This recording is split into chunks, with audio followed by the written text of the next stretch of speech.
മുഖ്യ കാർമ്മികത്വത്തിൽ നടത്തുവാൻ തീരുമാനിച്ചിരിക്കുന്നു. ഭക്തിയും ഈശ്വര വിശ്വാസവും ഭഗവതി ആനന്ദിനി തോറ്റം പാട്ടുമായി പള്ളിയുടക്കാം. ആറ്റുകാൽ ഭഗവതി ആനന്ദിനി തോറ്റം പാട്ടുമായി പള്ളിയുടക്കാം. മൂറ്റ മനസ്സിലനുഗ്രഹമേകൂ ദേവി പോറ്റുകിന്നമ്മേ അടിയങ്ങളെ. മൂറ്റ മനസ്സിലനുഗ്രഹമേകൂ ദേവി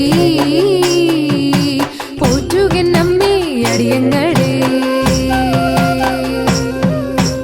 ആറ്റുകാൽ ഭഗവതി ആനന്ദിനി തോറ്റം പാട്ടുമായി പള്ളി